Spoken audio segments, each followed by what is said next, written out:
आज तक रेडियो सुनता है सारा जहां।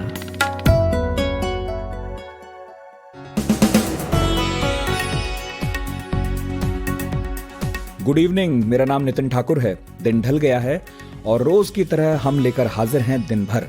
नाम से ही जाहिर है कि इस इवनिंग न्यूज पॉडकास्ट में हम लाते हैं दिन भर की खबरें और कई ऐसी खबरों पर एनालिसिस जिन पर चर्चा गर्म है। तो 11 फरवरी 2021 की शाम को मेरे झोले से क्या क्या निकलेगा, एक नजर डालते हैं। बिहार से खबर आई है कि कोरोना टेस्टिंग के नंबर्स में मैनिपुलेशन हो रहा है। क्या है ये आरोप और कहां से इसका पता चला, बात करेंगे उन्हीं जर्नलिस्ट से जिन्होंने इसका खुलासा किया। फिर बात चीन की, पूर्वी लद्दाख वाला मामला सुलझने वाला है, ऐसा क्यों कहा जा रहा है। फिर अमेरिका के नए नवेले राष्ट्रपति जो बाइडेन की चाइना पॉलिसी की बात भी होगी, क्योंकि जो कुछ वो करने वाले हैं उसके बाद लग रहा है कि चीन के साथ अमेरिका का टकराव चरम पर पहुंच सकता है। आखिर में बात होगी कू ऐप की, जिसके लिए दावा हो रहा था कि ट्विटर को पछाड़ देगी, मगर फिलहाल खुद संगीन आरोपों में घिर गई है। सब पर बात करेंगे, मगर सबसे पहले हेडलाइंस होंगी, प्रतीक वाघमारे ला रहे हैं।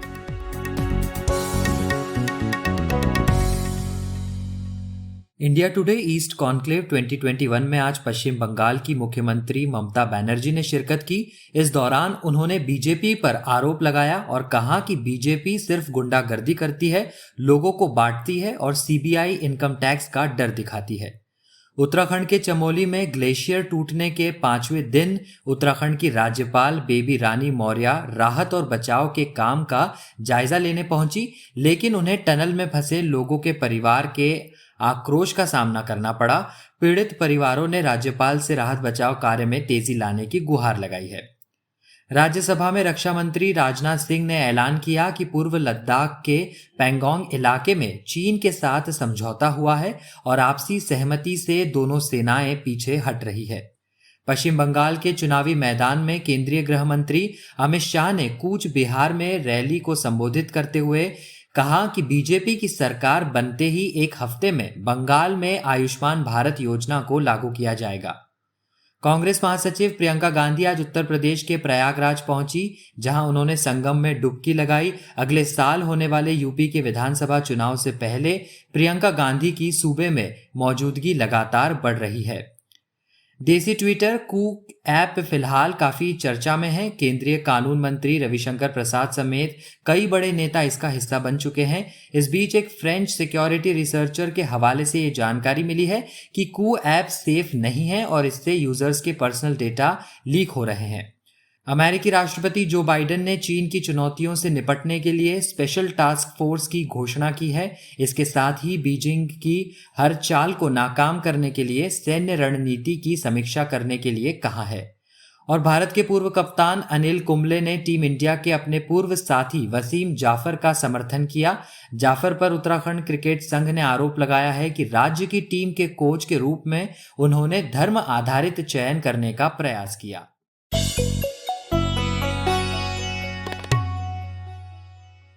कोरोना रोकने के लिए वैक्सीन देश भर में दी जा रही हैं। बिहार में भी अभियान चल रहा है, लेकिन एक बड़ी गड़बड़ी उजागर हुई है। राज्य की कोविड टेस्टिंग से जुड़े आंकड़ों में ट्रांसपेरेंसी न होने की बात पहले से कही जा रही थी, मगर अब जो फर्जीवाड़ा है वो साक्षात सामने आ गया है। खुलासा किया है बिहार के सीनियर जर्नलिस्ट और एक प्रतिष्ठित अंग्रेजी अखबार के असिस्टेंट एडिटर संतोष सिंह ने। हमने उनसे ही पूछा पूरा मामला क्या है। देखिए, मामला ये है कि अब जब बिहार सरकार क्लेम करती है कि 2 करोड़ 16 लाख हमने टेस्ट कर लिया है, उसमें से मात्र 2,61,000 पॉजिटिव केसेस हैं, यहाँ तक तो ठीक है और पॉजिटिविटी रेट बहुत कम हो गया है, अच्छी बात है बिहार के लिए। लेकिन अब सवाल ये होता है कि आपका जो डेटा है, जो लक्ष्य सरकार ने दिया है, अभी तकरीबन 1 लाख का है। आप जानते हैं कि ये 1,70,000 के करीब चला गया था जब पीक टाइम था अगस्त के आसपास में, लेकिन अभी 70-75 हजार डेली हो रहा है अभी भी टेस्ट। लेकिन मैं ये जानना चाहा कि क्या वास्तव में इतने टेस्ट हो रहे हैं, क्योंकि जिससे भी बात करता था गांव में तो कहता था कहाँ टेस्ट करवा रहे हैं, कहाँ कोई आ रहा है। तो फिर मुझे लगता था कि ये टेस्ट कहाँ हो रहे हैं, कौन कर रहा है टेस्ट। तो एक रैंडम पर कुछ तो कंप्लेंट मिले, जमीन से ज्यादा कंप्लेंट मिले, थोड़ा सा शेखपुरा से मिला। और चूंकि पटना स्टेट कैपिटल है तो एक स्टेट कैपिटल के लिए एक मैंने एग्जाम्पल ले लिया, तो एक 6 PHC किया, प्राइमरी स्वास्थ्य केंद्र जिसको आप बोलते हैं। और उसका डेटा मैंने रैंडम डेट पे निकाला कि कोई आज का ले लिया, कोई 2 दिन का ले लिया, तो ये लेटेस्ट डेटा है जनवरी का।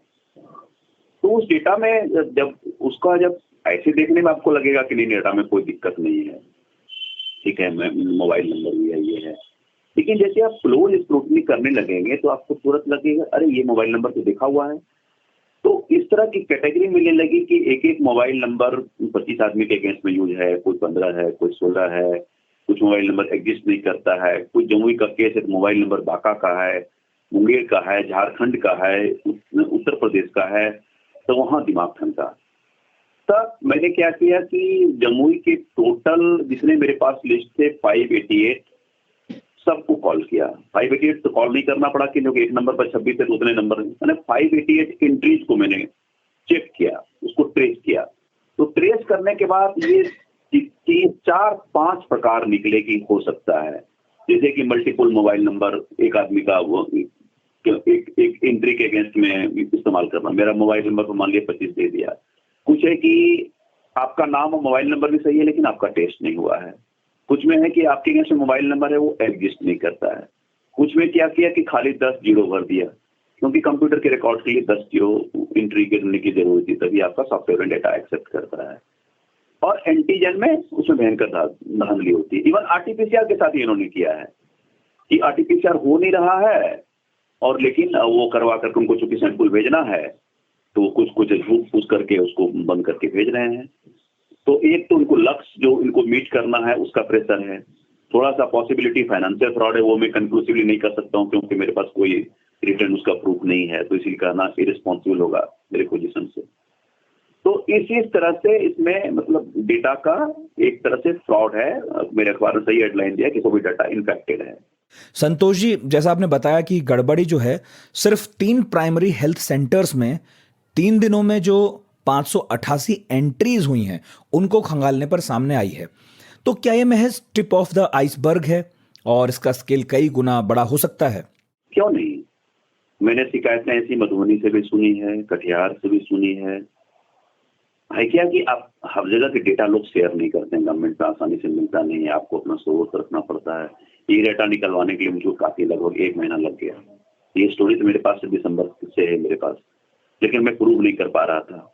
जब डेटा मिला है बहुत जगह में, अगर सीरियस अगर सरकार जांच करवा दे इस पर अगर, तो बहुत ह्यूज नंबर में, गेस नहीं करना चाहता हूं कितना होगा, लेकिन बहुत ही ह्यूज नंबर का इन्होंने खास करके अगस्त के बाद, अगस्त सितंबर अक्टूबर नवंबर के बाद दिसंबर जनवरी, इस 4 महीने का डेटा अगर सिर्फ 4 ले अगर एक सैंपल के तौर पर, तब पता चलेगा कि इनके स्वास्थ्य विभाग जो नीचे के वाले कर्मी होते हैं वो किस लेवल पर डाटा की फजिंग कर सकते हैं, ये पता चलेगा।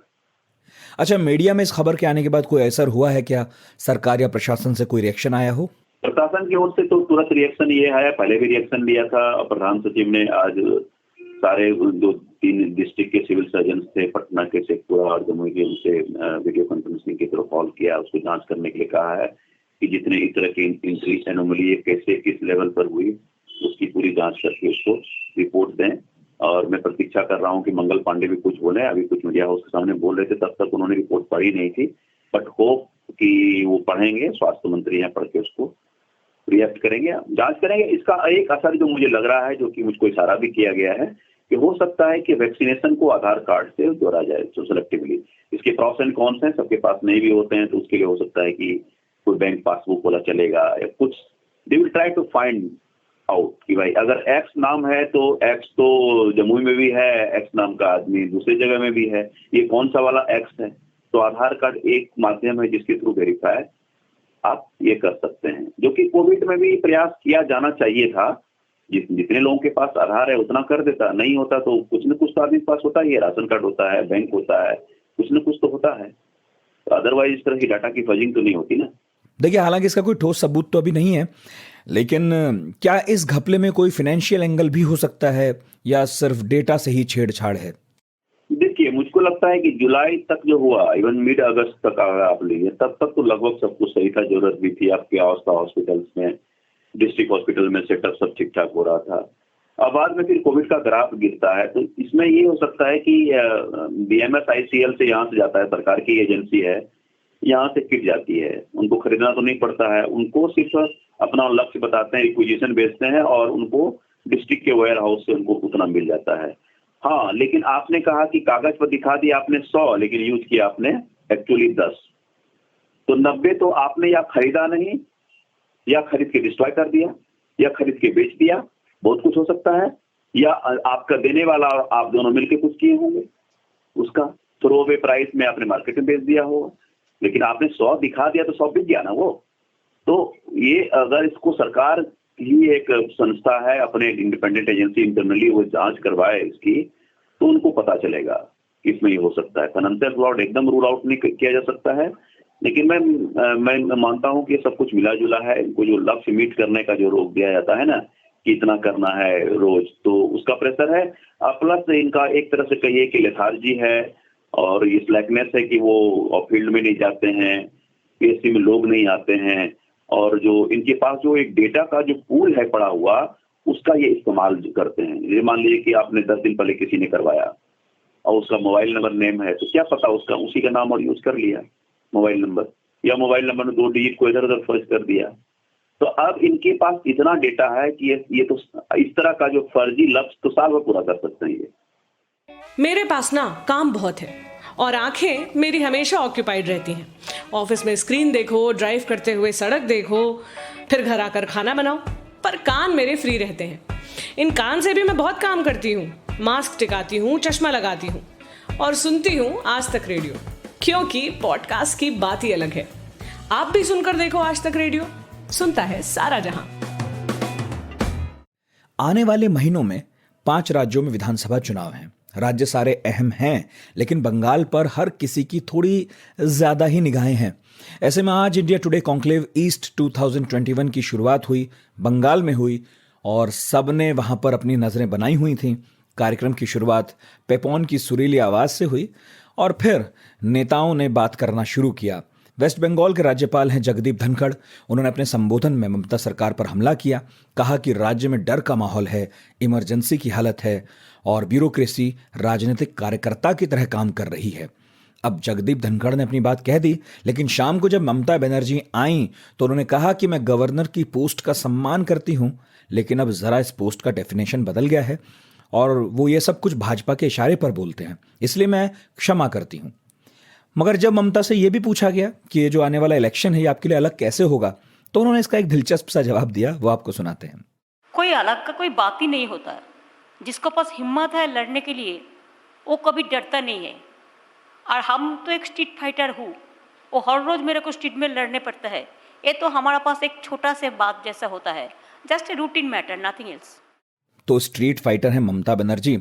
अच्छा, ममता बनर्जी के अलावा कॉन्क्लेव में बहुत सारे लोग और भी आए थे और उनमें एक थे पूर्व चीफ जस्टिस ऑफ इंडिया और मौजूदा राज्यसभा सांसद रंजन गोगोई। 2 रोज पहले संसद में ही टीएमसी सांसद महुआ मोइत्रा ने अप्रत्यक्ष तौर पर उन्हीं पर आरोप लगाए थे। गोगोई ने कहा कि जो लोग आरोप लगा रहे हैं उनके पास सही फैक्ट तक नहीं है। साथ ही उन्होंने कहा कि संसद में जिन महिला मेंबर ने आरोप लगाया उनकी हिम्मत नहीं है कि वो मेरा नाम लें। मेरा नाम है, क्यों नहीं लिया मेरा नाम? So far as the attack on me 2 days back is concerned, perhaps you are referring to the statement made by a lady member of parliament. From TMC. The lady member of parliament. Well, what do you say? She didn't even have her facts correct. You are making an allegation. Have the courage to name the person. What do you react to a set of allegations where you are not even mentioned by name? I deserve at least to be named.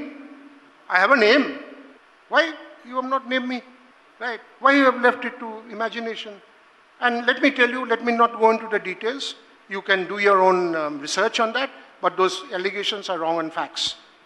चीन से विवाद की खबर आपके हमारे लिए routine हो गई है, लेकिन अब यह लग रहा है कि मामला सुलझ जाएगा। उम्मीद जताई है खुद रक्षा मंत्री ने। राजनाथ सिंह ने राज्यसभा में ऐलान किया कि पेंगोंग लेक के पास विवाद को लेकर भारत और चीन के बीच समझौता हो गया है। सुनाता हूं क्या बोले वो। महोदय, फ्रिक्शन क्षेत्रों में डिसएंगेजमेंट के लिए भारत का यह मत है कि 2020 की फॉरवर्ड डिप्लॉयमेंट जो एक दूसरे के बहुत नजदीक हैं वे दूर हो जाएं और दोनों सेनाएं वापस अपनी अपनी स्थायी या मान्य चौकियों पर वापस लौट गई।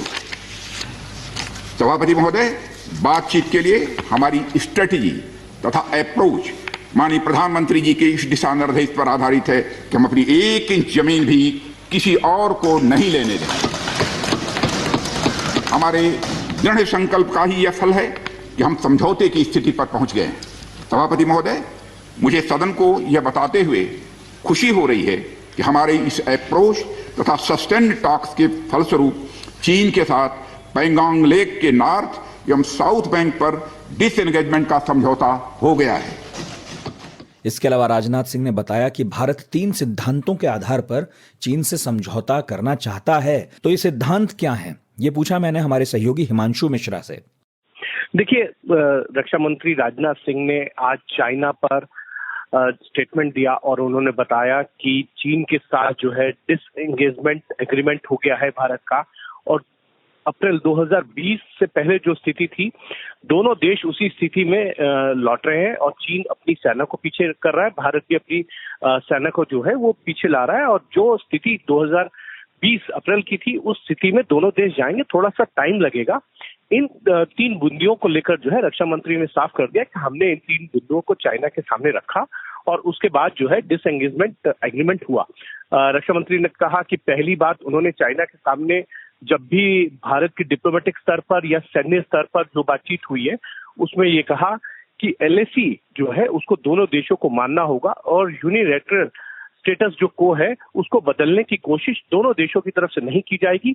और तीसरा पॉइंट भारत ने ये रखा था कि जो अभी तक दोनों देशों के बीच में जो भी समझौते हुए हैं वो दोनों देशों को मानने हों। तो ये तीनों चीजों को लेकर भारत आगे बढ़ा था और उसके बाद चाइना के साथ उनकी बातचीत जो है वो सफल हुई है। और ये बात खुद रक्षा मंत्री ने भी कहा कि 1 इंच जमीन का नुकसान जो है भारत को नहीं हुआ है, और जिस तरीके से चीन के सामने भारत खड़ा रहा उसके बाद चीन को अपनी रणनीति बदलनी पड़ी और भारत जो है डिप्लोमेटिक और सैन्य स्तर की अपनी रणनीति के तहत जो है ये कह सकते हैं कि चीन से को पीछे हटाने में कामयाब रहा। हिमांशु, राजनाथ सिंह ने भारत के सैनिकों की पोजीशनिंग को लेकर भी काफी कुछ कहा। आपको क्या लगता है, इस समझौते के बाद सब कुछ सामान्य हो जाएगा? देखिए, बिल्कुल ये खुद रक्षा मंत्री राजनाथ सिंह ने राज्यसभा के अंदर जो है वो स्टेटमेंट दिया और उन्होंने बताया कि पैंगोंग लेक और लद्दाख में जो सिचुएशन अप्रैल 2020 से पहले थी वही होगी, और अगर कुछ मुद्दे रह गए हैं डिसएंगेजमेंट एग्रीमेंट के अलावा तो उनको लेकर अगले 48 घंटे के अंदर जो है दोनों देशों के हाई लेवल की मीटिंग होगी। उसके बाद ये कार्रवाई जो है वो शुरू हो जाएगी। लेकिन बड़ी बात ये है कि इस बात पर दोनों देशों के बीच में जो है वो एक सहमति बनी है कि भारत जो है पैंगोंग लेक पर फिंगर 3 तक भारत का जो बेस कैंप है वो रहेगा और फिंगर 8 पर जो है वो चाइना का बेस कैंप रहेगा। अभी दोनों देश पेट्रोलिंग नहीं करेंगे जब तक आपसी सहमति नहीं बन जाती है। और साथ ही साथ उन्होंने एक बात और कही कि जल्द से जल्द दोनों देशों की कोशिश है कि सहमति बने, क्योंकि पेट्रोलिंग जो है भारत भी करता रहा है आगे तक और चाइना ने भी फिंगर 4 तक आके पेट्रोलिंग की है। तो इसको लेकर सहमति बननी है, लेकिन उसमें टाइम लग सकता है। लेकिन इतना तय है कि सिचुएशन अप्रैल 2020 से पहले की यथावत में जाएगी और जो भी भारत ने वहां पर जिस भी तरीके की तैयारियां की थी उसको लेकर थोड़ा सा भारत भी पीछे जाएगा और चीन ने जिस तरीके की तैयारी की थी उसमें चीन भी पीछे जाएगा। चीन के साथ भारत के संबंध सामान्य हो भी जाएं, लेकिन अमेरिका के साथ वो टकराव की तरफ बढ़ता दिख रहा है। ट्रंप गए हैं, बाइडेन आए हैं, साथ में नई पॉलिसीज लाए हैं। उन्होंने पेंटागन में कमेटी बनाई है जो चीन को फोकस में रखेगी, स्ट्रेटजी बनाएगी कि कैसे चीन जो नई नई रणनीतियां अपनाता है उन्हें रोका जाए। तो मैंने इसी पर बात की प्रोफेसर हर्ष पंत से, इंटरनेशनल अफेयर्स के एक्सपर्ट हैं, देश विदेश के अखबारों में छपते हैं। हर्ष जी, जो बाइडेन की पहली बार शी जिनपिंग से फोन पर बात हुई और ऐसी ऐसी बातें उन्होंने की हैं शी जिनपिंग से, जो कम से कम कोई अपनी पहली कॉल पर तो छेड़ने से बचेगा। जो भी रिपोर्ट्स आ रही हैं वो यही हैं कि जो मुद्दे हैं ह्यूमन राइट्स के और ट्रेड और टेक्नोलॉजी से रिलेटेड और सिक्योरिटी से रिलेटेड इंडो पैसिफिक का इशू, ये सारे मुद्दे उठाए गए। और मुझे ऐसा लगता है कि कहीं पर बाइडेन साहब के पास बहुत ज़्यादा स्पेस टू मनूवर है नहीं, क्योंकि चीन जितनी तेज़ी से अपना प्रभाव इंडो पैसिफिक में बढ़ाता जा रहा है और जिस तरह से एक के बाद एक दांव खेलता जा रहा है, उसमें अमेरिका ये सोचे कि उसके पास समय है, ये एक अवधारणा ही होगी। क्योंकि जो भी पिछले कुछ दशकों से होता आया है अमेरिका और चीन के संबंधों में, उसके कॉन्सिक्वेंसेस, उसका परिणाम हम देख रहे हैं आज। और ट्रंप ने जो पिछले 4 सालों में एक सख्त रुख चीन की तरफ अपनाया, उससे एक दूरगामी परिणाम ये हुआ है कि जो पॉलिटिकल कंसेंसस है अमेरिका में, वो बदल गया है, चीन के खिलाफ हो गया है। तो अगर बाइडेन ये चाहें भी कि वो अपनी पॉलिसी को किसी दूसरी दिशा में ले जाएं, तो उनके पास वो स्पेस है नहीं, पॉलिटिकल स्पेस नहीं है। तो उसके चलते मुझे लगता है ये बड़ा स्वाभाविक था कि अगर उनको राजनीतिक जो एक पॉलिटिकल ओपोनेंट से बचना था, राजनीतिक विवाद से बचना था, तो उनको इस तरह का कड़ा रुख अपनाकर ही शुरुआत करनी थी। कोई भी और शुरुआत अगर वो करते, अगर वो इसका अंदेशा देते कि भाई मुझे तो एक डील करनी है, जो अभी भी हो सकती है और जिसका जिक्र काफी और लोगों ने किया है कि एक बाइडेन और चीन के बीच में, बाइडेन एडमिनिस्ट्रेशन और चीन के बीच में एक संभावना बनी हुई है, वो शुरुआत करते तो उससे उनको पॉलिटिकल राजनीतिक नुकसान होता। तो मुझे लगता है उन्होंने अपने जो सारे जो एंगल्स हैं अपने एलाइज को लेकर, अपने डोमेस्टिक पॉलिटिक्स को लेकर, उसमें साधने की कोशिश करी। एक अच्छी शुरुआत उन्होंने चीन के साथ करी, जो सारे मुद्दे उन्होंने एक साथ एक बार में उठा दिए। अच्छा हर्ष जी, ट्रंप ने भी कोशिश की थी कि चीन की मुश्कें कस दें, लेकिन उनके प्रयास बहुत स्ट्रक्चर्ड नहीं थे, जबकि बाइडेन के हैं। कमेटी ही बना दी उन्होंने।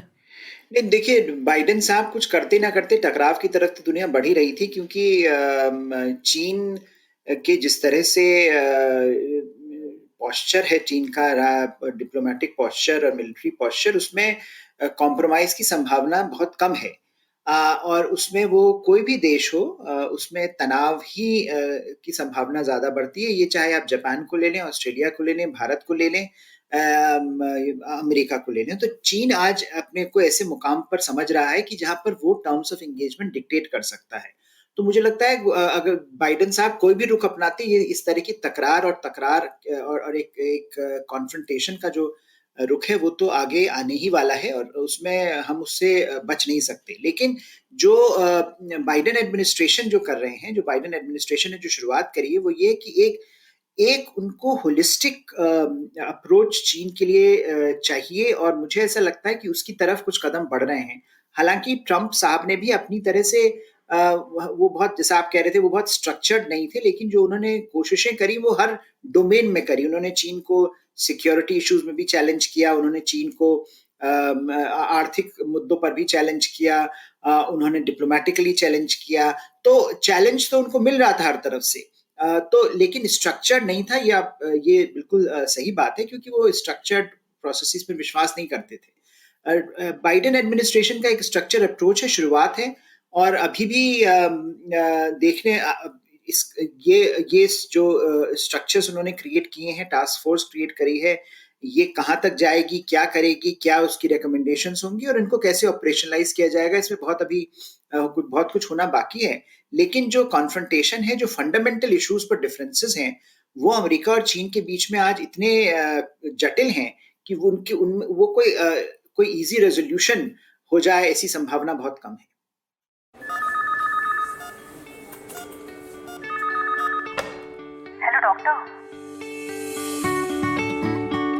हेलो डॉक्टर, आज तक रेडियो की एक खास सीरीज है जिसमें हम आपकी सेहत से जुड़े टॉपिक्स पर काम की जानकारी आप तक पहुंचाते हैं स्पेशलिस्ट डॉक्टरों से बात करके। यानी अलग अलग बीमारियों पर मशहूर डॉक्टरों का ज्ञान, उनकी सलाह घर बैठे आप तक पहुंचती है हर मंगलवार सुबह आज तक रेडियो पर।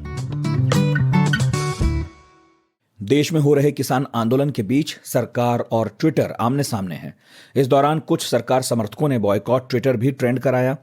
अब इस सब बवाल के बीच में ट्विटर का एक इंडियन वर्जन सामने आया है, नाम है कू ऐप, जिसे लोग ट्विटर का ऑल्टरनेटिव कह रहे हैं। पिछले 2 दिनों में 30 लाख से ज्यादा लोगों ने कू ऐप को डाउनलोड किया है। इस ऐप को पिछले साल मार्च में आत्मनिर्भर भारत के तहत लॉन्च किया गया था। इस ऐप से अब तक देश के कई मंत्री, नेता, अभिनेता सभी जुड़े हैं। कुछ दिन पहले केंद्रीय मंत्री पीयूष गोयल ने ऐलान भी किया था कि वो भी कू ऐप पर हैं।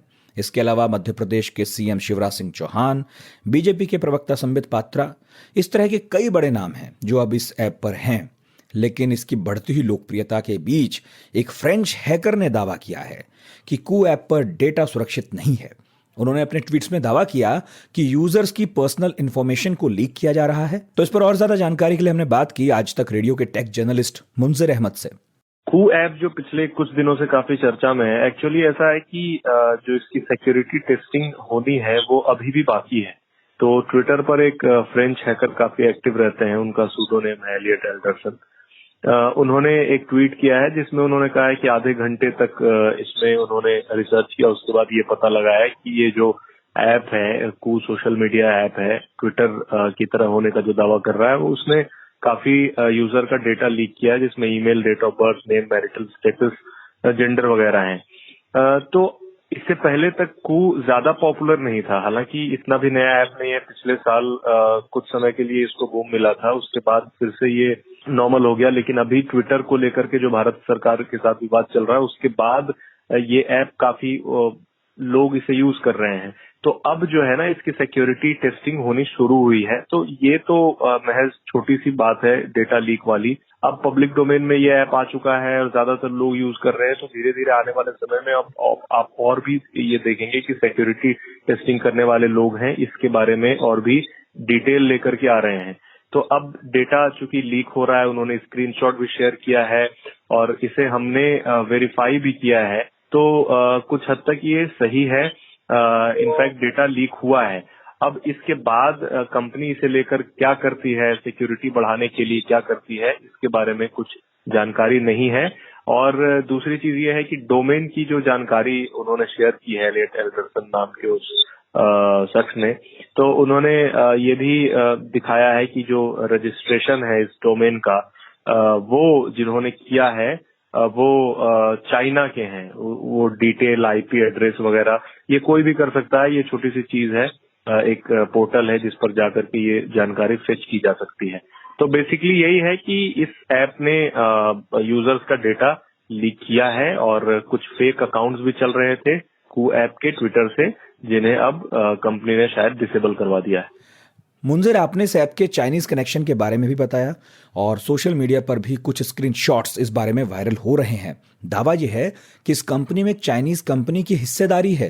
तो क्या यह बात सही है? और अगर ये बात सही है तो जिस तरह ये कंपनी आत्मनिर्भर भारत कैंपेन के तहत अपना प्रमोशन कर रही है, वो कहां तक जायज है? ये भी बताइएगा, कंपनी की तरफ से कोई टेक आया है क्या?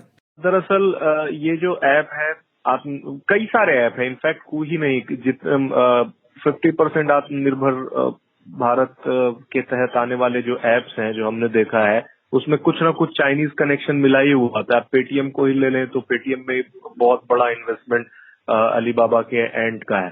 तो इसी तरह से इसके भी इन्वेस्टर एक शुनवेई कैपिटल नाम की एक फर्म है जो इसमें उन्होंने निवेश किया था। लेकिन अभी इस कंपनी का स्टेटमेंट आया है, अब कहा है कि वो जो कंपनी है जो चीन की जिन्होंने इसमें इन्वेस्टमेंट किया था, वो अब एग्जिट कर रही है, यानी अब इस कंपनी का हिस्सा वो नहीं रहेगा। तो चाइनीज कनेक्शन एक तो ये हो गया। दूसरा कनेक्शन वो हुआ कि रजिस्ट्रेशन का जो ट्विटर हैंडल पे फ्रेंच हैकर ने वो स्क्रीनशॉट शेयर किया है, उसमें भी ये देखा जा सकता है कि इसका जो रजिस्ट्रेंट है वो उनका नाम ताओ झाऊ करके है, ऑर्गेनाइजेशन जुआनटू लिखा हुआ है यहाँ पे, और ये कंट्री जो ओरिजिन कंट्री है वो चाइना लिखा हुआ है। 3 साल पहले इस डोमेन 3 साल 9 महीने पहले इस डोमेन को रजिस्टर किया गया था, जो कि कोई भी देख सकता है। हुईज नाम की एक वेबसाइट है जिसपे आसानी से आप देख सकते हैं। तो 2 तरह के चाइनीज कनेक्शन निकल करके सामने आए, जिनमें एक में तो कंपनी ने क्लियर कट कह दिया है कि वो जो इन्वेस्टर हैं वो एग्जिट कर रहे हैं। लेकिन ये जो दूसरा है स्क्रीनशॉट, इसके बारे में अभी कोई कंपनी की तरफ से जानकारी नहीं दी गई है कि ये क्या है। तो दिन भर का लेखा जोखा आज यहीं तक। कल सुबह 7:30 बजे फिर हाजिर हो जाऊंगा आज का दिन लेकर। आज के दिन भर को प्रोड्यूस किया है प्रतीक वाघमारे ने और साउंड मिक्सिंग कर रहे हैं हमारे दोस्त कपिल देव सिंह। सभी को इजाजत दीजिए। मेरा नाम नितिन ठाकुर है। कुछ कहना सुनना हो तो भाई हमारा पता है radio@aajtak.com। चिट्ठी जरूर लिखिएगा, और अगर चिट्ठी लिखने का मन ना हो तो सोशल मीडिया पर हम हैं, वहां पर अपना कमेंट लिख दीजिएगा, दर्ज हो जाएगी आपकी बात। सुनते रहिए आज तक रेडियो।